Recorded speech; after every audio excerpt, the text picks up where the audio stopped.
Olá, pessoal!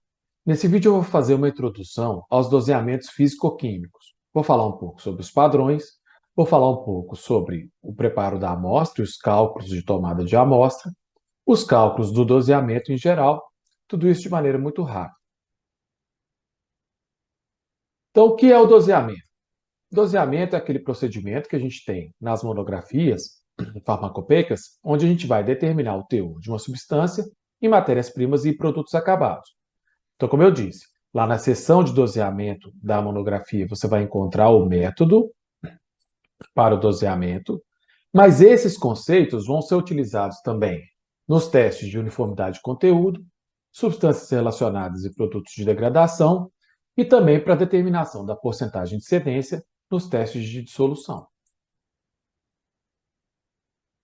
Bom, primeiro a gente vai ter que falar sobre os padrões. O que são padrões primários? Padrões primários são aqueles que têm alta pureza, alta estabilidade, não são higroscópicos, têm um custo razoável, mas quando a gente fala de padrões primários, normalmente a gente se remete àqueles padrões que são usados para preparação e padronização de soluções volumétricas. Por exemplo, o biftalato de potássio, que você vai ter na hora de usar, você desseca e vai usar ele para padronização de soluções volumétricas. A gente fala também das substâncias químicas de referência, que antigamente se chamava apenas de padrão, né? Na Farmacopeia Brasileira, quinta edição, em 2010, que passou-se a chamar esses padrões de substâncias químicas de referência, os SQR. A gente tem um capítulo na Farmacopeia Brasileira sexta, dedicado aos SQR, que é o capítulo 8.6. São substâncias também com alta pureza, com características selecionadas e testadas por laboratórios independentes. Elas têm prazo de validade e deve-se observar, né, deve-se fazer o uso antes da data de validade. São usados como referência nos ensaios e devem ser observadas as suas instruções de uso quanto à dessecação ou determinação de água. Se você precisar dessecar, não vai fazer a dessecação na sua embalagem original. Você deve transferir um pouco para um becker e fazer a dessecação separado para não submeter a embalagem original a várias dessecações sucessivas. Se tiver que determinar a água, você vai determinar de acordo com o que está indicado no rótulo. É importante mencionar que essas substâncias podem ser usadas para muitas coisas, mas as farmacopeias só garantem o uso dessas substâncias para aqueles testes que estão descritos nas monografias individuais, né? O pessoal compra esses STR para usar para outras coisas, pode usar, mas as farmacopeias só garantem o uso dessas substâncias nos testes das monografias. Aqui eu trouxe um exemplo de um rótulo do padrão de sulfato de quinina da farmacopeia americana. Veja que esse aqui vem com 500 miligramas, mas o normal da farmacopeia americana é vir 200 miligramas, na farmacopeia brasileira vem 400 miligramas. É pouco, né? Sempre é pouca quantidade. Então aqui está no rótulo, tem uma observação que eu achei interessante, por isso resolvi trazer, que é, se você for usar esse padrão na cromatografia líquida de alta eficiência, você tem que considerar que a pureza é de 0,936 miligramas de alcaloides totais por miligrama no material como tal. Ou seja, quer dizer que é uma pureza de 93,6%. Se você for usar em aplicações de espectrofotometria, você vai considerar um valor de 0,95 miligramas de alcaloides totais por miligrama do material como tal. Quer dizer que na espectrofotometria se deve considerar a pureza desse padrão como sendo de 95%. E esse valor tem que ser considerado na hora dos cálculos. Você vai pesar 20 miligramas, você não tem 20 miligramas, você vai ter uma quantidade um pouco menor, porque a pureza não é 100%. Né? Então, eu trouxe esse porque esse é mais interessante, mas nos outros padrões também você tem essa especificação e deve observar a pureza do padrão na hora de fazer os cálculos. Aqui só para exemplificar como é que eles vêm, né? Os padrões de referência, vêm nesses frasquinhos. Tem um outro tipo de padrão que a gente chama de padrão de trabalho. Né? Hoje em dia é chamado de substância química de trabalho, a SQT. O que é isso? E se você pegar uma matéria-prima que você tenha, que já tenha feito todas as análises de controle de qualidade dela, saiba que ela é de boa qualidade, e aí você faz uma aferição com uma SQR. E deve registrar essa aferição, porque a substância química de trabalho deve ser rastreável à SQR que foi utilizada na padronização. É um jeito de economizar, assim, você tem uma quantidade um pouco maior dessa matéria-prima, você faz essa padronização com relação à SQR, e aí economiza a SQR e fica usando a substância química de trabalho. Então, para realizar um doseamento, o que eu preciso fazer? Eu preciso preparar a solução amostra, eu preciso preparar a solução padrão, de acordo com o que está na farmacopeia, eu preciso preparar o equipamento, eu preciso colocar o comprimento de onda, a temperatura, o que quer que seja, fazer o procedimento e obter os resultados, as respostas, seja a área sobre o pico, seja a absorvância, e realizar os cálculos. Para eu preparar a solução à amostra, eu tenho que seguir o procedimento do método analítico, no nosso caso, da monografia farmacopeica. No caso das matérias-primas, ele vai indicar a quantidade de matéria-prima que eu devo pesar, ou que eu devo medir, para preparar a solução à amostra. No caso dos produtos acabados, eu tenho que fazer um pequeno cálculo. Por quê? Porque você pensa um comprimido. O comprimido tem uma certa quantidade de miligramas do fármaco, mas ele não é só fármaco, ele é fármaco e recipiente. Então eu tenho que levar em consideração essa dosagem.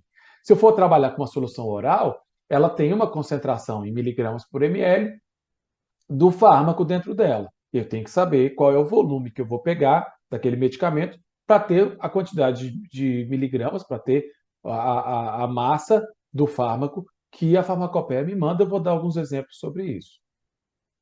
No caso das formas sólidas, eu vou pensar um peso médio, e esse peso médio é a média do peso dos 20 comprimidos lá do método geral 5.1.1, que é o método geral de determinação de peso, vai ser igual a um valor rotulado, que é aquilo que vem na caixa. No caso das soluções, suspensões e pomadas, eu vou usar a concentração. Esse exemplo aqui, eu trouxe o captopril comprimidos. Na farmacopeia, fala que você deve pesar uma quantidade do pó equivalente a 50 miligramas de captopril. 50 miligramas de captopril com um balão volumétrico de 50 ml, ou seja, ela quer que você prepare uma solução a 1 miligrama por ml. Eu trouxe alguns valores para exemplificar, pensando que o peso médio seja de 107,5 miligramas, eu tenho que, então, que 25 miligramas, que é um valor rotulado, está para 107,5 miligramas do pó, que é o valor de um peso médio. Se eu quiser pesar 50 miligramas, eu vou ter que pesar dois pesos médios, porque eu quero exatamente dois valores rotulados. 50 miligramas, eu teria que pesar 215 miligramas do pó dos comprimidos, para eu ter, teoricamente, 50 miligramas de captopril. E aí, eu coloquei um outro exemplo, porque imagina que você quer ir para a balança, né? Você pesou os comprimidos, colocou no grau, pulverizou os comprimidos e foi para a balança na intenção de pesar 215 miligramas. Só que aí imagine que você não pesou 215 miligramas, você pesou 222,9. Tem problema? Não tem problema. Basta você fazer essa regra de 3 de novo. Agora, com o pó dos comprimidos, para saber quanto de captopril eu tenho em 222,9 miligramas do pó. Continua a mesma relação. 107,5 miligramas, que é um peso médio, está para 25 miligramas, que é o valor rotulado. 222,9 miligramas estará para 51,84 miligramas de captopril. Então, eu sei agora a quantidade teórica de captopril que eu tenho na massa que foi pesada. Se eu diluir isso em 50 ml, eu vou ter uma solução à amostra de concentração teórica de 1,0368 miligramas por ml. Por que eu digo concentração teórica? Porque você não executou o procedimento ainda. Você não sabe se tem mesmo 25 miligramas por comprimido, 25 miligramas a cada comprimido de captopril. Então, teoricamente, a sua concentração é 1,0368. Nós vamos encontrar a concentração real e vamos comparar com essa aí. No caso das suspensões, soluções e pomadas, nós vamos utilizar a concentração. Eu vou dar alguns exemplos. Aqui o acetato de dexametasona creme, ele é 1 miligrama por grama, rotulado como 1 miligrama por grama, e a farmacopeia pede para eu pesar 2 miligramas, o equivalente a 2 miligramas. Bom, aqui a conta está fácil. Se é 1 miligrama de acetato de dexametasona a cada grama do creme, 2 miligramas de acetato de dexametasona vão ser 2 gramas do creme. E está aqui, ó, foram pesados 2,0013 gramas do creme, que é igual a 2,0013 miligramas de acetato de dexametasona. Porque 2,0013 gramas vezes 1 miligrama por grama vai dar 2,0013 miligramas de acetato de dexametasona. Outro exemplo, o butilbrometo de escopolamina, solução injetável, 20 miligramas por ml. E a farmacopeia pede que eu transfira um volume, né, então isso vai ser pipetado, da solução injetável equivalente a 40 miligramas de butilbrometo de escopolamina. Quanto que eu vou ter que pipetar? Eu vou ter que pipetar 2 ml. 2 ml da solução injetável são equivalentes a 40 miligramas de butilbrometo de escopolamina. A conta também é bastante simples. 2 ml vezes 20 miligramas por ml vão ser iguais a 40 miligramas de butilbrometo de escopolamina para o balão volumétrico de 100 ml. A concentração teórica vai ser 0,4 miligramas por ml. Depois eu vou preparar a solução padrão. Primeiro eu tenho que pegar a SQR, saber se eu tenho que dessecar, saber se eu tenho que determinar a água, o que eu tenho que fazer com ela, e depois eu vou seguir o que está escrito no método analítico, no nosso caso, na monografia. Depois eu vou preparar o equipamento. Vou estabelecer o comprimento de onda, o fluxo da fase móvel, a temperatura da coluna, etc. e tal. Na cromatografia, eu devo observar a adequabilidade do sistema. A adequabilidade do sistema é aquele parágrafo que vem exatamente antes do procedimento, onde tem os requisitos para o equipamento, para você comprovar que o equipamento está adequado para a análise, que são, muitas vezes, o desvio padrão relativo das áreas, ou o número de pratos teóricos, ou a resolução entre picos. E, naturalmente, para usar os equipamentos, eu vou ter que usar os POPs desses equipamentos, do espectrofotômetro, do cromatógrafo, do que for. Então, eu vou executar a técnica e obter os resultados. E vou comparar esses resultados. Que resultados? Eu vou comparar as respostas que eu obtive com a amostra, eu vou chamar isso de APB, que aí pode ser tanto absorvância da amostra ou área, área sob o pico principal da solução à amostra, com a resposta obtida com o padrão, que eu vou chamar de APA, absorvância do padrão ou área sob o pico do padrão. A resposta da solução padrão ela é diretamente proporcional à concentração do padrão, a concentração da solução padrão, que eu vou chamar de CPA. E com essas, tendo a resposta da solução amostra, a resposta da solução padrão e a concentração da solução padrão, eu consigo calcular a concentração real da amostra. Com essa regra de 3 que está aqui. Então, a absorvância do padrão, a resposta do padrão está para a concentração do padrão, a absorvância da amostra, a área da amostra, a resposta da amostra está para a concentração real da solução amostra. Aqui é só o cálculozinho da regra de 3. A APB vezes CPA dividido por APA, você vai encontrar a concentração real da amostra. Tendo a concentração real da amostra, eu vou comparar ela com a concentração teórica, aquela que veio lá da preparação da amostra.